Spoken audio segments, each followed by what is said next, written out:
OK, bonsoir. Si vous voulez vous lever pour un moment de réflexion, s'il vous plaît.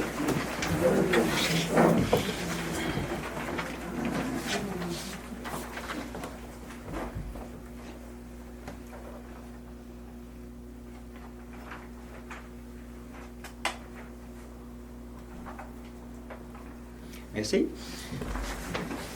Donc, bienvenue à notre séance ordinaire du 5 septembre 2014.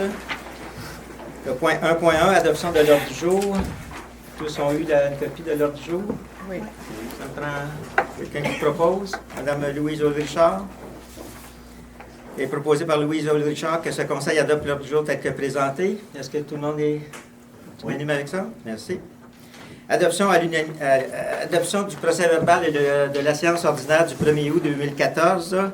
Vous avez tous pris connaissance du procès-verbal? Oui. Quelqu'un prend un proposeur? M. Gilles Robillard. Donc, il est proposé par M. Gilles Robillard que ce conseil adopte le procès-verbal de la séance ordinaire du 1er août 2014. Est-ce que l'adoption de la résolution est unanime? Oui. Merci. 1.3, élan et alignement du service aux clients. Considérant que la formation approche client est essentielle pour les employés et le service à la clientèle, considérant que cette formation est recommandée par le Comité de gestion financière et ressources humaines, considérant qu'un plan de cours adapté a été déposé aux élus pour analyse, il est proposé par M. Michel Lavigne et résolu que ce conseil autorise une formation élan et alignement du service aux clients pour les employés, que ce conseil autorise un déboursi de 2 250 $ plus taxes pour la préparation du cours et la formation d'une journée, et que ce conseil mandate le directeur général et le secrétaire trésorier, M. Benoît Hébert, à faire les démarches nécessaires à l'obtention d'une aide financière du Centre local emploi. Est-ce que la résolution est unanime? Oui. Oui. Merci. 1.4, autorisation d'une dépense pour une réception de Noël des employés, considérant qu'il y a une réception de Noël chaque année pour les employés de la municipalité de Lac-Simon. Il est proposé par M. Michel Lavigne et résolu que le conseil de la municipalité de Lac-Simon autorise le directeur général et le secrétaire trésorier, M. Benoît Hébert, à faire préparer une réception pour l'ensemble de l'équipe municipale à l'occasion des fêtes, que les deniers requis au paiement des frais n'excédant pas 3 350 $ plus taxes soient pris à même les disponibilités du poste budgétaire réception et relations publiques numéro 0211 000 493 et que ce conseil recommande que soient analysées les nouvelles façons de faire dans les autres municipalités pour les années à venir. Est-ce que la résolution est unanime? Tu m'as pris 3500. 3500, oui, qu'est-ce que j'ai dit? Tu as dit 3350. Ah, 3500. C'est pas grave. 3500 plus taxes. Est-ce que la résolution est unanime? Oui. Merci. Point 2. Direction générale, greffe et trésorerie. Adoption de la liste des chèques et des prélèvements du mois d'août 2014, considérant qu'il y a lieu d'autoriser les paiements pour le mois d'août 2014, il est proposé par M. Gilles Robillard que la liste des chèques tels que déposés auprès des membres du Conseil pour le mois d'août totalisant la somme de 279 349 portant les numéros de chèques 10 430 à 10 586 soit adoptée, que la liste des prélèvements totalisant la somme de 50 186 et 35 soit adoptée pour un montant total de 329 189 et 84. Est-ce que la résolution est unanime? Oui.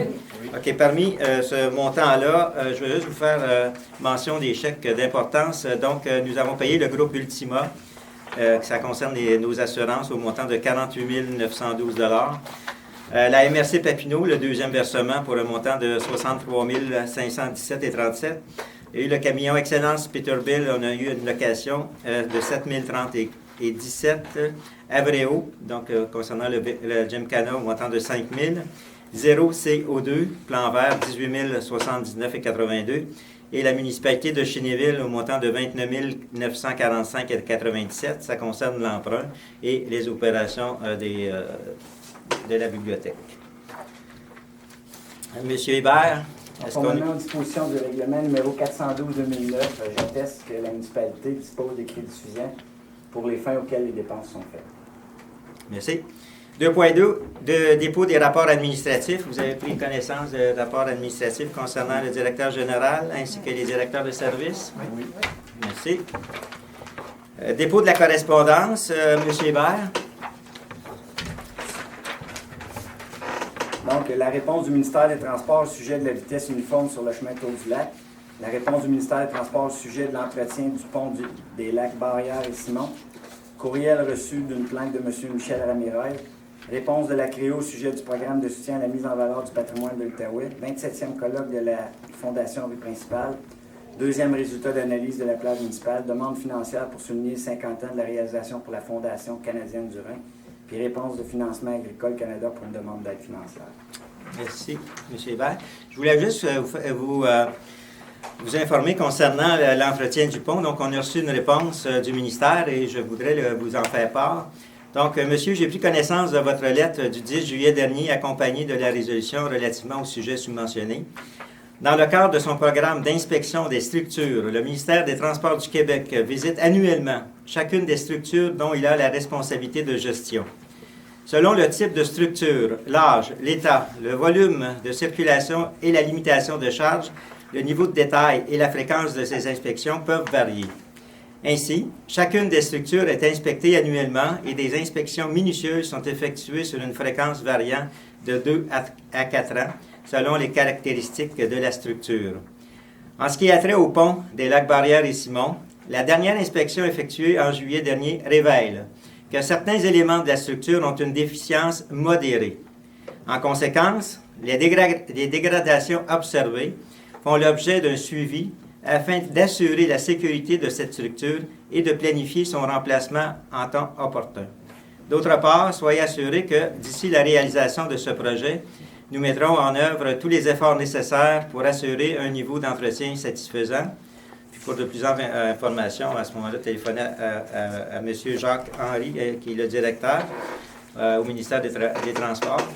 Donc, c'est la réponse que nous avons eue, mais je veux quand même continuer ma démarche auprès de certaines instances politiques afin que le pont soit dans les meilleurs délais remplacé. C'est la réponse du ministère. Gestion financière et ressources humaines, 3.1, programme d'aide financière de la taxe sur l'essence et de la contribution du Québec de 2014 à 2018. Considérant que la municipalité a pris connaissance du guide relatif aux modalités de versement de la contribution gouvernementale dans le cadre du programme de la taxe sur l'essence et de la contribution du Québec pour les années 2014 à 2018, considérant que la municipalité doit respecter les modalités de ce guide qui s'appliquent à elle pour recevoir la contribution gouvernementale qui lui a été confirmée dans une lettre du ministre des Affaires municipales et de l'Occupation du territoire et de donc proposée par M. Michel Lavigne que la municipalité s'engage à respecter des modalités du guide qui s'appliquent à elle, que la municipalité s'engage à être la seule responsable et à dégager le Canada et le Québec de même que leurs ministres, hauts fonctionnaires, employés et mandataires de toute responsabilité quant aux réclamations, exigences, pertes, dommages et coûts de toutes sortes ayant comme fondement une blessure infligée à une personne, le décès de celle-ci, des dommages causés à des biens ou la perte de biens attribuables à un acte délibéré ou néglige découlant directement ou indirectement des investissements réalisés au moyen de l'aide financière obtenue dans le cadre du programme de la dite subvention. Que la municipalité approuve le contenu et autorise l'envoi au ministère des Affaires municipales et de l'Occupation du territoire de la programmation de travaux jointes à la présente et de tous les autres documents exigés par le ministère en vue de recevoir la contribution gouvernementale qui lui a été confirmée dans une lettre du ministère des Affaires municipales et de l'Occupation du territoire.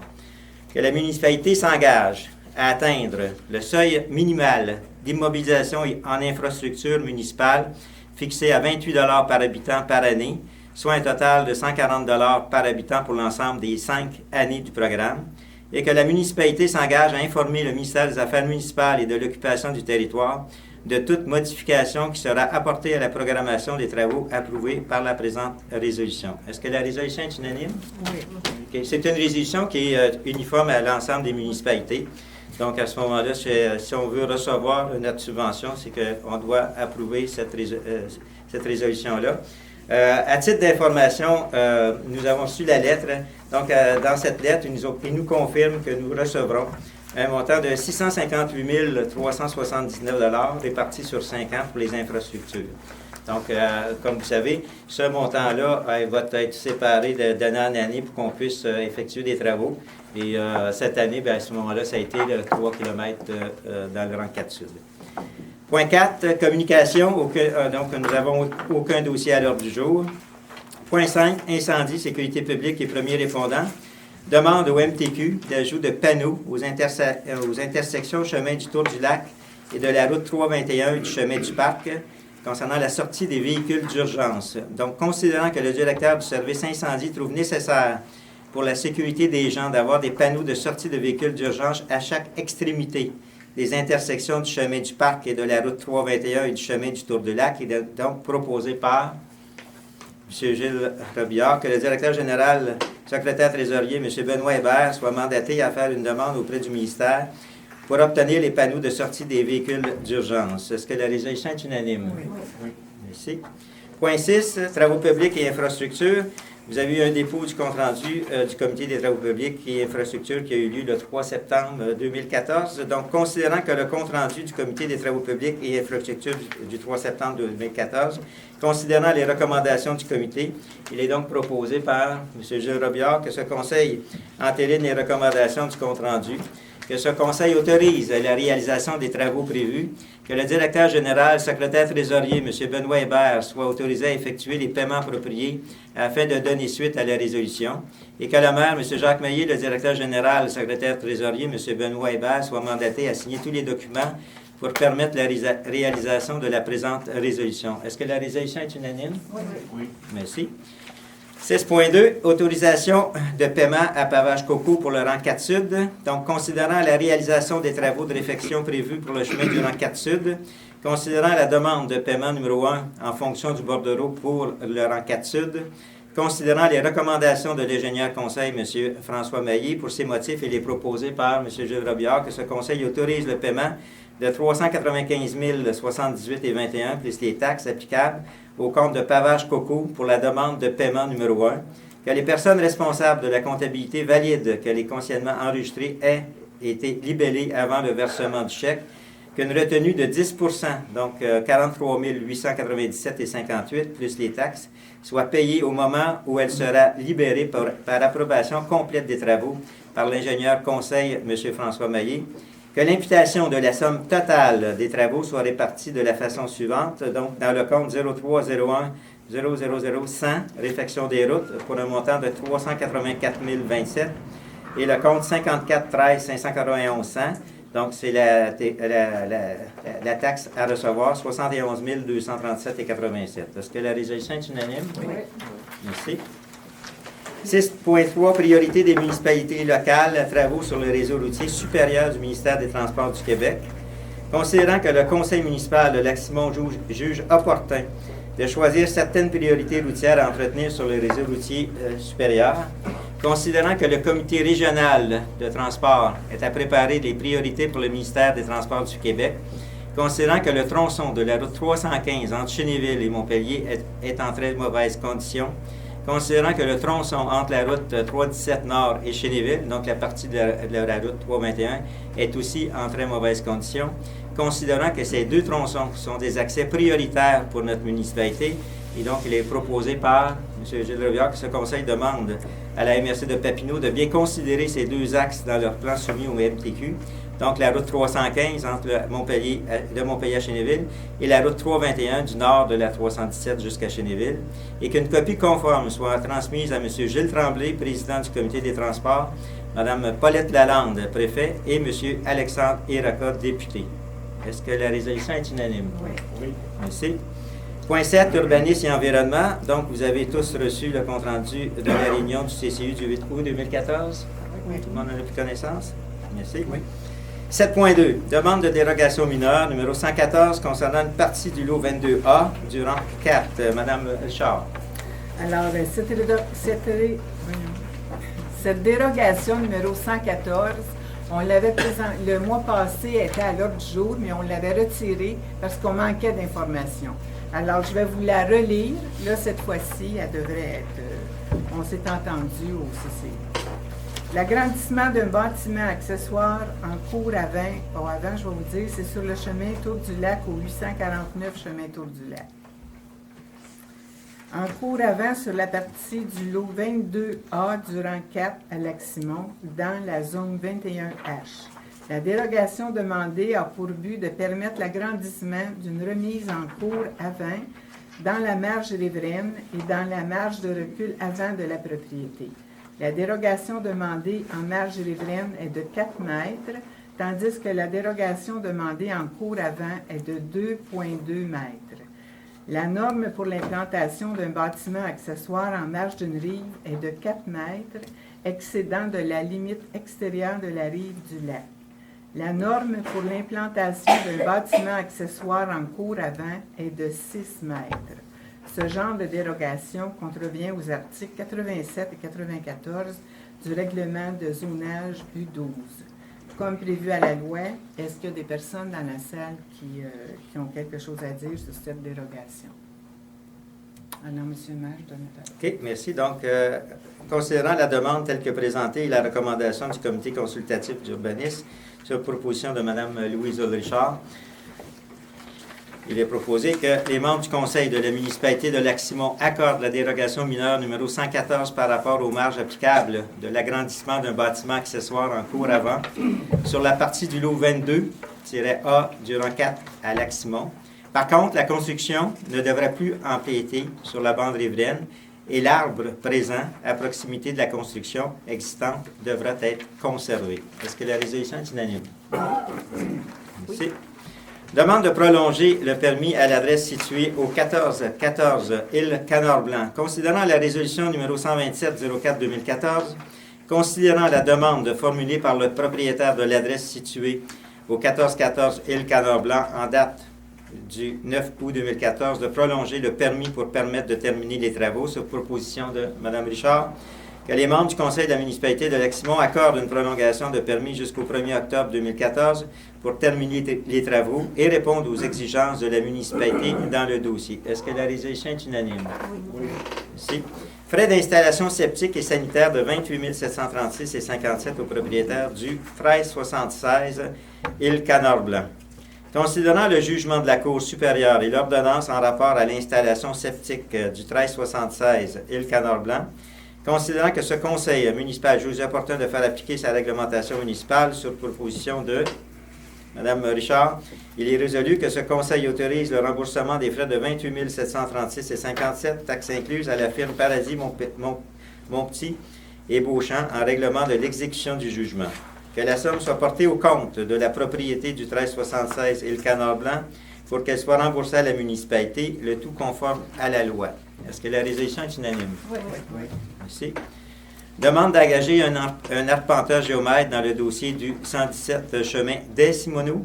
Considérant le litige opposant le propriétaire du 117 chemin des Simoneaux avec la municipalité, considérant que des engagements devant les tribunaux ont été pris, considérant que ces 10 engagements ne sont pas respectés, considérant que la municipalité de Lac-Simon, sous la recommandation de son conseiller juridique, a besoin d'un devis d'arpentage de la propriété du 117 chemin des Simoneaux, il est proposé par M. Gilles Robillard que le directeur général, secrétaire trésorier, M. Benoît Hébert, soit mandaté à engager un arpenteur géomètre pour effectuer les travaux au 117 chemin des Simoneaux. Est-ce que la résolution est unanime? Oui. Point 8, collecte et disposition des matières résiduelles. 8.1, autoriser les réparations du camion fourne numéro 10, considérant que le camion fourne numéro 10 a des réparations de plus de 5 000 à effectuer sur proposition de M. Robillard, que ce conseil autorise le paiement de 5 603,10, taxes incluses pour les réparations exécutées sur le camion fourne. Est-ce que l'adoption de la résolution est unanime? Ça, c'est divisé entre les 4 4 municipalités. municipalités. Oui, effectivement. Point 9, développement durable et économique. M. David. Oui, bonsoir tout le monde. Depuis notre dernière rencontre, le comité a eu une rencontre. Nous avons rencontré, entre autres, le comité des communications, représenté par Mme Chantal Crête et Michel Lavigne. On a eu une bonne rencontre. Ils nous ont expliqué leur plan de match, leurs priorités et ainsi de suite. Donc, le travail se continue. La prochaine rencontre aura lieu le 15 septembre. Nous recevrons à ce moment-là la SADC, un organisme d'aide. Et pour cette occasion, tous les membres du conseil et de même que le directeur général ont été invités à assister à la rencontre. Donc, la rencontre aura lieu à 7 h le soir, le 15 septembre. Est-ce qu'il y a autre chose, Mme Hébert? C'est beau. Monsieur Lavette. 9.2. Prolongation du mandat de M. Régent Plouffe. Donc, considérant que la banque d'heures du consultant M. Régent Plouffe est écoulée, considérant que le Comité de développement économique a déposé à la dernière séance un plan d'action de la planification stratégique du développement durable et économique, considérant que le Comité de développement durable et économique veut mettre en application ce plan d'action, il est proposé par M. Jean-François David et résolu que ce Conseil autorise la prolongation du contrat de M. Régent Plouffe pour un montant n'excédant pas 2 000 $ plus les taxes. Est-ce que la résolution est unanime? Oui. Merci. Événements touristiques. 10.1, suivi de l'activité du Gymkhana, M. Robillard. À propos du Gymkhana, vous savez que on a eu une mauvaise température durant cette fête semaine-là. Il y a plu abondamment, mais quand même, on a fait une recette environ 2 000 $ pour eux. Habituellement, on en faisait beaucoup plus que ça, mais vu la mauvaise température, mais là, on a fait 2 000 $. Il n'y a pas eu de poussière. Non, pas de poussière. C'est beau, M. Robillard? Oui. Merci. Oui. Je ne pas exclu, mais je voudrais donner, à la dernière rencontre, on avait donné un peu un compte-rendu de l'activité des feux d'artifice du 26 juillet, puis on n'avait pas un bilan final à ce moment-là au niveau de l'activité, alors je m'étais engagé à le faire. Alors, cette année, on avait pris une approche différente. Si vous en rappelez, on avait décidé d'y aller avec des spectacles. C'était un peu un essai pour voir si c'était apprécié, s'il y avait un intérêt pour ce genre d'activité-là, pour en faire une journée plus que seulement le feu d'artifice. Comme il y a eu de bons résultats, je pense qu'on a une leçon à tirer de ça, puis on va regarder pour l'an prochain l'approche qu'on va prendre.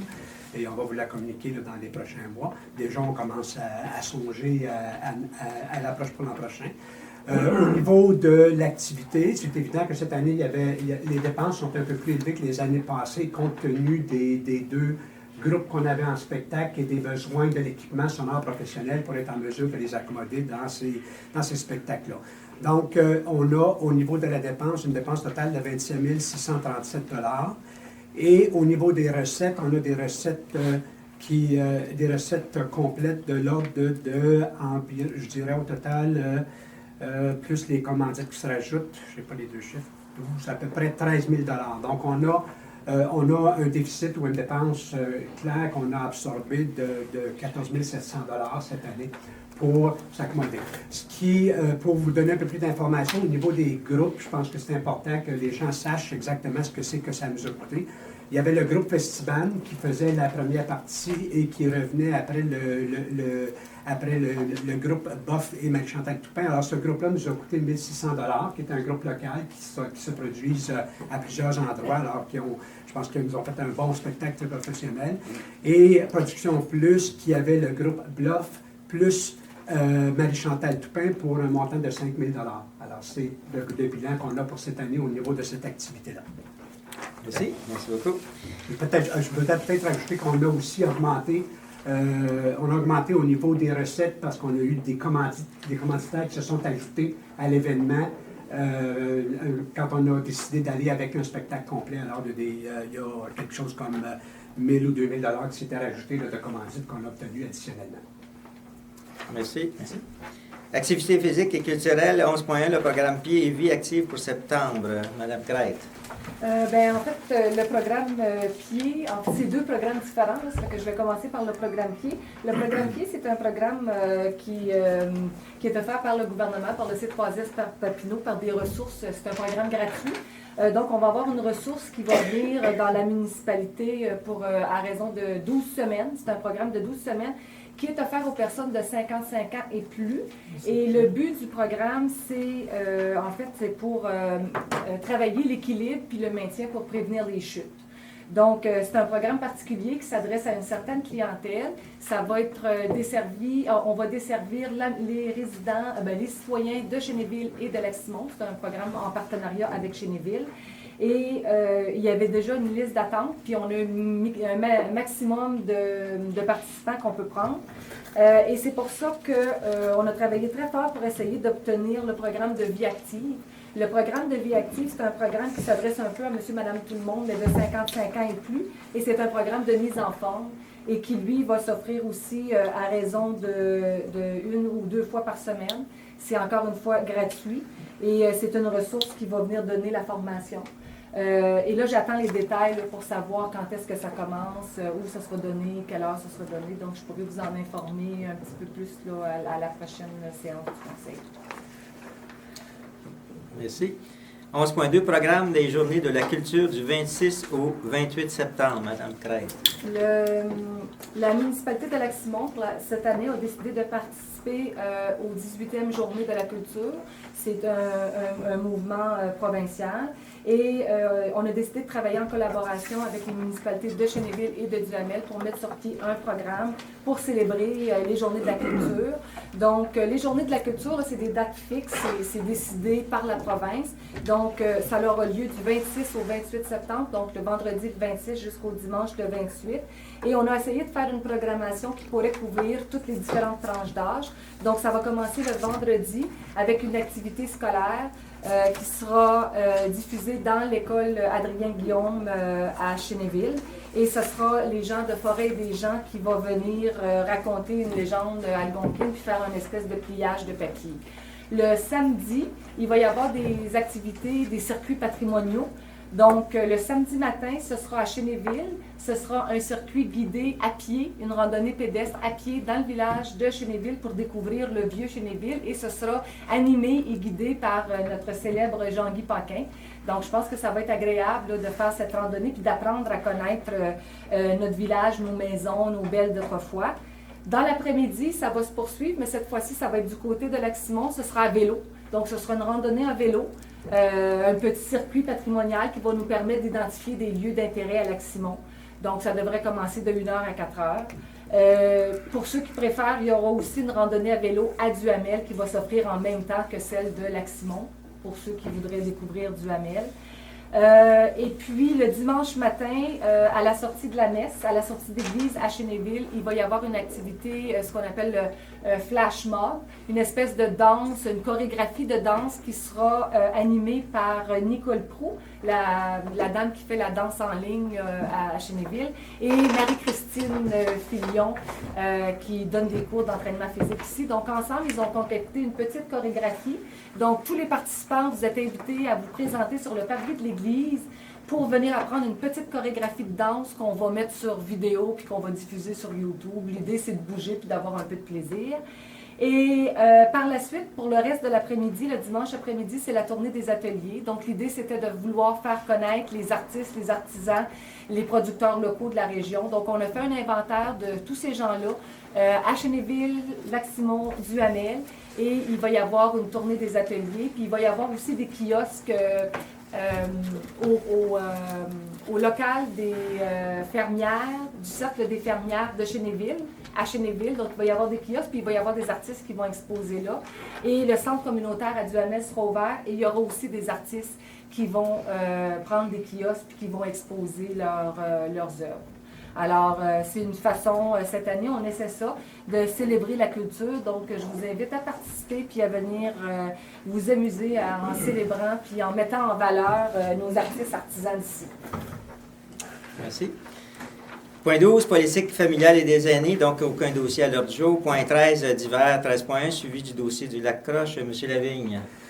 Oui, donc, pour faire un suivi sur les commentaires qu'on a faits à la dernière rencontre, le comité pour le développement des Lac-Croche et Blais a eu une première rencontre lundi, le 11 août. À la rencontre, il y avait des représentants de la municipalité de Lac-Simon, la municipalité de Montpellier, des représentants du comité du Lac-Croche et ainsi que des représentants du CLD. Alors, c'était l'équipe qu'on avait mandatée pour s'asseoir avant la première réunion et faire une réflexion sur le mandat qu'on voulait se donner pour regarder et planifier de façon ordonnée le développement de la Croche et du Lac-Blais pour les années à venir et pour le futur. Alors, dans cette première rencontre-là, on a parlé, entre autres, de l'état du chemin qui mène présentement au lac Croche, qui a vraiment besoin là, d'amélioration. Il y a déjà des demandes de subventions qui ont été présentées de ce côté-là par la municipalité de Montpellier. Et à l'avenir, c'est sûr qu'on va continuer à travailler avec la municipalité de Montpellier conjointement pour faire les demandes de subventions pour des travaux comme ceux-là, puisque ça nous donne de meilleures chances quand on est les municipalités qui se rejoignent pour ces demandes-là. Alors, on a discuté un peu brièvement, chacun a échangé sur les idées qu'il y avait pour l'avenir de ces sites-là ou pour la poursuite du développement qui a déjà d'ailleurs été très bien entamé par les bénévoles qui, depuis plusieurs années, travaillent sous la gouverne de M. Robert Riopel, qui ont fait un travail exceptionnel. C'est pour ceux qui sont allés, que vous avez juste vu le chalet. Ce chalet-là qui est là a été bâti par les bénévoles à partir du bois qu'il y avait sur le site. Et ça a été agrandi et amélioré d'année en année. Puis c'est un site vraiment, c'est un accueil absolument extraordinaire aujourd'hui quand on pense que ça a été fait vraiment à partir de bénévolat seulement. On lève notre chapeau. Tout le monde était d'accord à dire que le développement futur part de ces infrastructures-là qu'on a déjà sur place pour nous permettre de bâtir à partir de ça. C'est certain, c'est déjà là. Je pense que c'est à considérer dès le départ. Maintenant, il y avait plusieurs idées sur la table, comment on devrait faire le développement dans l'avenir pour ce site-là. C'est certain que tout le monde s'accorde à dire que c'est un développement qui doit se faire dans le respect de la nature et en faisant des activités qui sont d'ordre, justement, au niveau, qui sont d'ordre, oui, c'est ça, environnemental, puis qui vont préserver ce site-là, qui est un site vraiment merveilleux. Alors, dans cette rencontre-là, évidemment, on s'est adjoint les services du CLD pour nous assister dans les étapes à venir.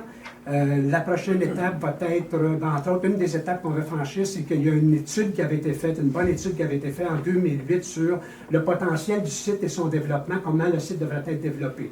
Alors, il y a certaines étapes qui ont été franchies sur ce plan-là. Il y en a d'autres que ça a moins bougé. Mais étant donné les années qui ont passé, on a pensé que c'était probablement une bonne chose comme première étape de faire une mise à jour de cette étude-là au lieu de repartir à zéro complètement parce que ça contenait quand même d'excellentes informations et de bonnes suggestions pour l'avenir. Alors, ce plan-là va être mis à jour et comme prochaine étape, on est en train d'organiser, de séduire une rencontre de remue-ménage où on va inviter un nombre d'intervenants de différents milieux au niveau environnemental et de développement et de touristique et de tout genre pour venir s'asseoir autour d'une table et qu'on fasse un échange, un remue-ménage pour nous aider à trouver des idées et commencer à se fixer sur l'orientation qu'on devrait donner. Mais on veut d'abord donner une chance aux gens alentour de s'exprimer et nous amener leurs idées pour qu'on puisse mettre tout ça ensemble et revoir vraiment quelle va être la direction finale qu'on va donner à ce développement-là. Est-ce qu'il y a quelque chose à ajouter, Chantal? Non, puis elle devrait avoir lieu. Ça a été prévu pour le 17 septembre. Elle a été retardée un petit peu. Ça fait que j'imagine qu'au prochain conseil, on pourra en discuter. OK. Merci, M. Lavigne. Donc, nous sommes rendus à la période de questions. Si vous voulez vous nommer avant votre question, s'il vous plaît. Oui, Mme Tremblay. Je pense que vous allez avoir des pétitions tout à l'heure qui vont être mises sur la place. Soyez assurés que tout payeur de taxes a le droit de vote. Prenez ça en note. Monsieur le Mirail, que vous avez pris la peine de dire les campeurs, que ce n'est pas des payeurs de taxes, des campeurs, mais les propriétaires, c'est des payeurs de taxes. Moi, je ne comprends pas, M. le Mirail, qui a été mettre des personnes en jeu dans ça. Il y a une classe qui est allée, je ne nomme pas la femme du tout, mais c'est pas ça que c'était dit. Fait que M. l'amiral, vous allez retirer vos paroles. Merci, Mme. Soyez assurés, tout payeur de taxes a le droit de vote. Merci, Mme. Y a-t-il d'autres questions dans la salle? Personne d'autre? Oui, M. Ramiral. Monsieur? Moi, Michel Ramiral, je n'ai pas une question, j'ai une réponse en fait. J'ai une réponse en fait à une question qui a été posée le 6 juin 2014 par le Conseil au sujet des droits de vote des campeurs. Puis Puis je dépose une pétition parce qu'il y a beaucoup de monde. La question qui a été soulevée par le conseil à ce moment-là, OK, c'était qui veut savoir? OK? Personne ne nous a approchés. Mais ici, j'ai une pétition qui a été lancée justement parce qu'il y a beaucoup de monde qui nous a approchés. OK? Puis je vous dépose la pétition ici, M. le maire. Merci. Il y a 142 noms. OK. OK, qui demandent, qui a été déposée au Mamrou aussi. OK. OK? Au sujet du monde qui, justement, veut savoir. On veut pas brimer personne dans leurs droits. On veut juste que la municipalité fasse un avis juridique pour savoir vraiment qu'est-ce qui se passe au niveau du droit de vote, parce qu'on vous a averti à plusieurs reprises que selon les lois municipales que vous avez, le droit de vote n'est pas légal. Puis on n'a pas de réponse à ça. Fait que moi, là, tout ce que je veux, là, je ne veux pas brimer personne là-dedans. Si on doit de réponse, j'ai aucun problème là-dedans. On va demander. Puis votre réponse, c'est que ça va coûter de l'argent. C'est pas vrai. On a une entente avec un cabinet juridique. OK? Ça ne coûtera pas plus d'argent à demander qu'est-ce qu'il y en a. Puis si notre conseiller juridique de la municipalité dit que les droits de vote des campeurs sont légaux, à ce moment-là, c'est fini.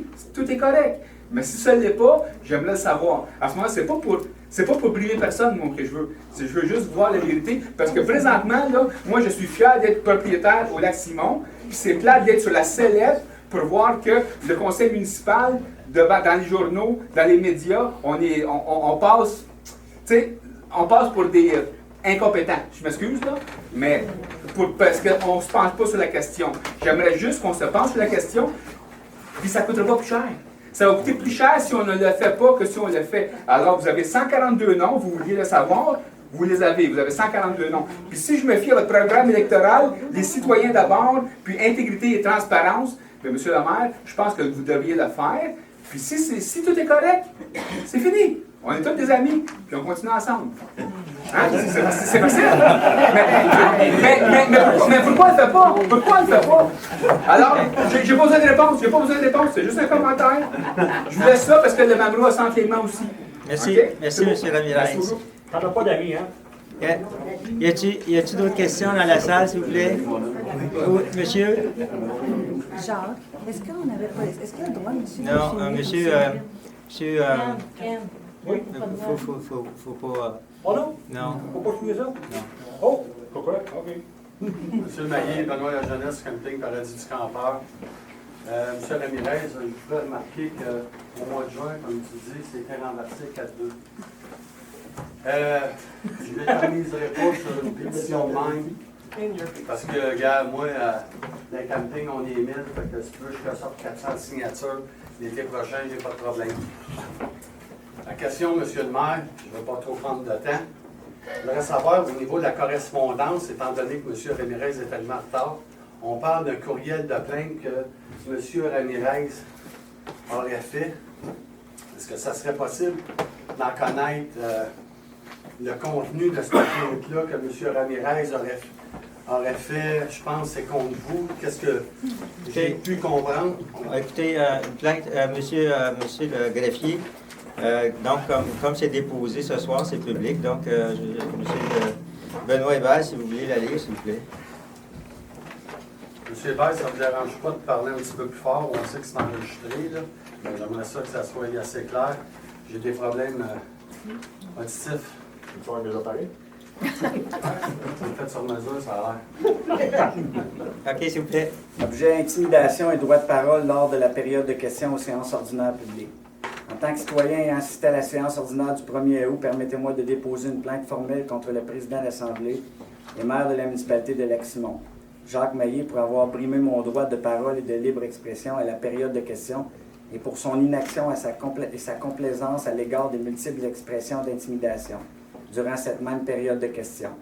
Par ce geste, vous manquez à plusieurs valeurs de votre règlement numéro 459-2014, se rapportant au Code d'éthique et de déontologie pour les élus de la municipalité de Lac-Simon, dont celle qui se rapporte à l'honneur attaché aux fonctions de membres du Conseil, au respect envers les autres membres d'un Conseil, les employés et les citoyens, la prudence dans la poursuite de l'intérêt public, les règles élémentaires de politesse envers les autres membres d'un Conseil, les employés et les citoyens de même qu'à celles qui touchent la recherche de l'équité, mais vous manquez également aux valeurs de libre expression et de droit de participation au débat public contenues dans la Charte canadienne et la Charte des droits et libertés de la personne du Québec. J'aimerais d'ailleurs vous rappeler, Monsieur le maire, que vous êtes le maire de tous les citoyens. D'ailleurs, le slogan de votre campagne électorale 2013 était « Le citoyen d'abord ». Et vous, comme votre équipe, vous étiez engagé à instaurer des relations respectueuses, à faire preuve d'écoute, à mettre fin aux affrontements et à faciliter la participation citoyenne. Faire preuve d'écoute et faciliter la participation citoyenne, c'est d'écouter tous les citoyens, et ce sans égard à leurs allégeances politiques. C'est s'assurer d'être équitable dans le temps de parole alloué à chacun. Or, permettez-moi de souligner qu'à la séance du 6 juin dernier, un représentant des campeurs que tout le monde connaît comme étant un fier partisan de l'équipe Maillé n'a pu s'exprimer pendant plus de 3 minutes sur le droit de vote des campeurs. A pu s'exprimer. Permettez-moi de souligner qu'il a joui, lui, de la pleine liberté d'expression. Il a pu librement s'exprimer sans interruption, et ce, malgré la nature hargneuse, intimidante, voire même menaçante des propos qu'il adressait aux conseillères Crête et Hébert. Elle fait référence à la vidéo du conseil. Monsieur le maire, permettez-moi de vous rappeler que vous avez même pris la peine de remercier ce représentant que vous connaissez bien pour un tel discours à la séance du 1er août dernier. On ne peut pas dire que j'ai pu jouir des mêmes privilèges. Permettez-moi de vous rappeler également que la liberté d'expression est une valeur fondamentale dans une société démocratique et qu'elle est expressément garantie par la Charte canadienne et la Charte des droits et libertés de la personne du Québec, comme l'écrit la Cour suprême. La liberté d'expression a été consacrée par notre Constitution et est garantie dans la Charte québécoise pour assurer que chacun puisse manifester ses pensées, ses opinions, ses croyances, en fait, toutes les expressions du corps ou de l'esprit, aussi impopulaires, déplaisantes ou contestataires qu'elles soient. Brimer mon droit de parole à la période de questions, c'est nécessairement porter atteinte à mon droit de liberté d'expression et à mon droit de participer au débat public. C'est d'ailleurs le constat que fait le Comité des droits de l'homme et de l'Organisation des Nations unies dans son observation générale numéro 25. Le droit de participer au débat public est une condition essentielle du droit de la liberté d'expression et de la liberté d'association. Il suppose la libre circulation de l'information et la liberté de presse. Les États ont l'obligation d'adopter des mesures législatives nécessaires pour que les citoyens puissent effectivement exercer ce droit. La démocratie moderne veut que les États protègent les diverses formes de mobilisation et des contestations sociales. Par votre laxisme et inaction à l'égard des propos et gestes intimidants des partisans de l'équipe Maillé à mon égard, en coupant court à mon droit de parole, en m'interrompant et en vous empressant de faire la levée de l'Assemblée de façon à m'empêcher de m'exprimer et de me faire entendre, vous manquez aux engagements électoraux de votre équipe, vous manquez à plusieurs valeurs du Code d'éthique et de déontologie des élus adoptés le 7 mars dernier. Vous manquez aux principes fondamentaux de la Charte des droits et libertés, vous entraînez une régression majeure du principe de la démocratie participative. Un citoyen brimé de Lac-Simon, M. Michel. Oui. J'espère que M. Ramirez, vous m'avez envoyé une copie au Mamoro, parce que moi, dans l'autre administration de Maître Tremblay, il avait été vraiment insultant, puis on avait fait une plainte. Ça n'avait rien donné, mais j'espère que M. le maire, M. Maillé, que vous avez répondu à cette lettre-là, parce que moi, je pense que ça n'a comme vraiment pas de bon sens. Je pense que vous avez laissé à date parler tout le monde. La dernière intervention, c'est parce qu'il était hors d'ordre, ça n'avait aucun rapport, et monsieur était revenu sur encore la pétition, le droit de vote. Quand on parle de démocratie, de libre expression, la Charte de la liberté et tout le tralala, puis qu'on veut nous sortir comme quoi qu'on n'a pas le droit de vote, je ne sais pas c'est lequel qui est. Quand monsieur dit qu'un représentant des campings menace 2 conseillères, c'est totalement faux. J'ai parlé de l'ancienne administration. À ce que je sache, j'ai jamais menacé personne. Quand tu te fais attaquer, c'est normal que tu répondes. Je trouve ça aberrant. Et j'aimerais ça en avoir, si c'est possible, une copie de votre réponse, monsieur le maire, parce que je crois que je suis convaincu que vous y avez répondu. Ça n'a pas de bon sens, qu'est-ce qu'il dit dans cette lettre-là. Ben écoutez, si vous voulez attendre la réponse, M. Hébert peut vous la dire. Vous avez répondu. Est-ce qu'on pourrait savoir ce que M. Maillé a répondu à M. Ramirez, s'il vous plaît? Oui. Réponse à la lettre du 5 août, M. Ramirez. Monsieur, la présente donne suite à votre lettre non signée datée du 5 août 2014 que nous avons reçue en format Word par courriel concernant la période de questions tenue lors de la séance ordinaire du Conseil municipal du 1er août dernier. Vous me permettrez tout d'abord de vous faire part de ma grande surprise de recevoir cette plainte de votre part, alors que vous utilisez des qualificatifs et des expressions démesurées par rapport à ce qui s'est réellement passé lors de la période de questions de la séance ordinaire du 1er août dernier. Votre correspondance fait également abstraction de tout le contexte ayant mené à votre intervention du 1er août 2014. D'abord, en ce qui concerne la période de questions de la séance du 1er août dernier, Je tiens à vous signaler que les questions posées par les citoyens ont principalement concerné l'application des règlements d'urbanisme en lien avec la tenue juridique de certains terrains de camping. Lors de cette période de questions, c'est principalement la conseillère Mme Louise Aulrichard qui a répondu aux nombreuses interrogations des citoyens pour expliquer que ce dossier devait être analysé par le directeur de l'urbanisme de la municipalité et par la firme externe d'urbanisme qui est mandatée. Suite aux nombreuses explications données par Mme Aulrichard, vous avez alors pris la parole en questionnant le fait que la problématique des terrains de camping, en regard de l'application du règlement de zonage, était initiée pour régulariser ce que vous avez qualifié comme étant la question litigieuse du droit de vote des campeurs. À votre question, on vous a répondu que cela n'avait pas de rapport alors que Mme la conseillère Louise Richard vous a précisé de communiquer avec le bureau du directeur général des élections à ce sujet, référant implicitement aux réponses que vous avez été données antérieurement à cet effet, séance du Conseil du 4 juillet 2014. Il vous a donc été mentionné que votre question était hors d'ordre, signifiant que cette question n'avait aucun lien avec la problématique sous étude concernant l'application des règlements d'urbanisme de la municipalité au terrain de camping. Vous avez par la suite fait des commentaires qui ne requéraient pas de réponse. Aussi, vous comprendrez que lorsque vous mentionnez dans votre plainte que votre droit de parole et de libre expression a été brimé, je tiens à vous signaler tout d'abord que vous avez pu poser votre question et qu'une réponse a été donnée à la question posée. Par ailleurs, vous semblez ignorer totalement que le sujet que vous avez abordé a à nouveau été longuement traité lors de la séance antérieure du Conseil tenue le 4 juillet 2014. Au cours de cette séance du Conseil, et plus particulièrement dans la période de questions, vous êtes alors intervenu plus de 8 minutes concernant notamment ce sujet, alors que toutes les réponses vous ont été respectueusement données, malgré votre ton parfois inapproprié et certains propos déplacés. En résumé, je vous souligne qu'il n'y a eu aucune expression d'intimidation ou geste d'intimidation de ma part ou de celle des membres du Conseil à votre égard. Vous comprendrez que le droit à la libre expression d'un individu n'est pas absolu, alors que dans le cadre d'une période de questions devant un conseil municipal, il se limite, de façon générale, à poser des questions, ce qui vous a été permis de faire tout au cours des séances de conseil tenues depuis que je suis maire et plus particulièrement en ce qui vous concerne, lors des séances du conseil du 4 juillet et du 1er août dernier. Vous comprendrez également qu'en vertu de la loi, à titre de président des séances du conseil, j'ai le privilège d'assurer que le tout se déroule convenablement. Mon rôle de président d'une assemblée me permet notamment d'intervenir afin de ne pas faire prolonger inutilement les interventions qui, par exemple, concernent des questions qui ont déjà été amplement et longuement traitées de façon à favoriser le plus grand nombre d'interventions de citoyens. Je vous rappelle également qu'en vertu du règlement d'origine interne du Conseil, la période de questions vise à permettre aux citoyens de s'adresser rapidement de façon succincte au président et qu'une réponse est donnée aux citoyens par le président ou la personne qu'il désigne, ce qui a été fait dans le contexte mentionné. Enfin, lorsque vous mentionnez qu'à la séance du Conseil du 6 juin dernier, un citoyen avait pu s'exprimer pendant plus de 3 minutes sur le droit de vote des campeurs, je vous souligne qu'à la séance du Conseil du 4 juillet, vous êtes également intervenu, vous avez posé plusieurs questions et fait des commentaires sur le même sujet. Il y avait eu toute l'opportunité, encore une fois, à cette occasion, de vous exprimer comme citoyen qui est intervenu le 6 juin 2014, comme les citoyens. En conclusion, vous comprendrez que je réfute toute accusation en référence au fait que des gestes de complaisance, de partialité ou intimidants auraient été portés à votre endroit par le sous-signé ou certains membres du Conseil lors des séances publiques du Conseil. Vous comprendrez qu'en ce qui me concerne, aucune infraction n'a été commise au Code d'éthique et de déontologie des élus municipaux adoptés par le Conseil municipal. Soyez assurés que tous les membres du Conseil servent et continueront à servir l'ensemble des citoyens dans le respect des droits de tous et chacun. Alors, je continuerai à tout faire en mon pouvoir pour que les séances du Conseil continuent à être tenues dans l'ordre et le décorum nécessaire. Je vous prie d'agréer, M. Ramirez, l'expression de mes meilleurs sentiments.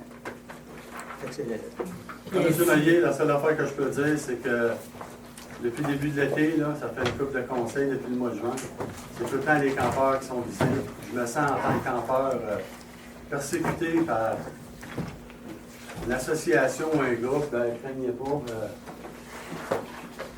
c'est assez grand, je suis assez gros pour me défendre. Là. Mais je trouve ça regrettable parce qu'on est en train de persécuter du monde qui vient ici, qui dépense de l'argent, comme je l'ai toujours dit. Et là, on va essayer de tasser au nom de la démocratie, puis de ci, puis de ça. Je vous le dis, je paye des taxes, pas parce que j'ai une roulotte. Je paye des taxes parce que j'ai une bâtisse que j'ai construite, 2 portes patios, 5 fenêtres. J'ai un gros cabanon. Je paye 250$ de taxes. Puis ça, moi je le sais, j'ai le droit de vote, puis ça j'y tiens. Puis on le fait valoir aux élections passées, et il y en a, ça ne fait pas leur affaire. Moi, je peux vous dire que je vais continuer à maintenir que j'ai le droit, puis je paye les taxes scolaires. En plus. Merci Merci. beaucoup, M. Merci. Maillé. Je prendrai plus. Oui. Oui, madame? France Marseille, à propos des taxes, justement, moi, je suis venue l'automne passé, puis il y avait un budget alloué pour les taxes, puis qui disait qu'il nous envoyait une lettre, parce qu'on n'était pas résident permanent, mais qu'il nous envoyait une lettre comme quoi on avait le droit de voter. On n'a jamais rien reçu de ça, là. Puis il y avait un budget alloué pour envoyer les droits de vote. On en prend bonne note. Comme les élections, c'est du domaine passé, c'est sûr que le président, le directeur des élections n'est plus en fonction, là, mais on en prend en note, puis on va remettre ça en temps opportun là, lorsqu'il va y avoir... C'est peut-être là, 2 ans que j'ai parlé de ça. OK. Avant, puis on dit, il y avait un budget alloué, oui, il nous envoyait des lettres. Puis votre nom, vous? France Marseille. France Marseille. Oui. OK. Merci, Madame Marseille. Ça fait plaisir. Avez-vous d'autres questions? Tout est beau, fait que... OK. J'aurais un commentaire à faire. Je suis peut-être hors d'ordre, là, mais c'est toujours la même chose qui revient. Ça devient agressant, puis je comprends très bien, monsieur. Bon, la chose qui arrive, c'est bien beau, 134 noms, mais il y a 2200 personnes qui votent ici. Ça ne représente pas l'ensemble de la population. Donc, quand on voudra s'asseoir pour discuter ça, moi, ce qui me concerne, on peut faire un référendum pour on réglera le dossier une fois pour toutes. Si c'est ce qu'il veut, pour avoir les esprits clairs. OK. Merci. Merci, monsieur. Avez-vous d'autres points? Quelqu'un qui ajourne? Oui, moi j'ajoute. Donc, tout le monde est unanime? Oui. Merci beaucoup. Bonne soirée.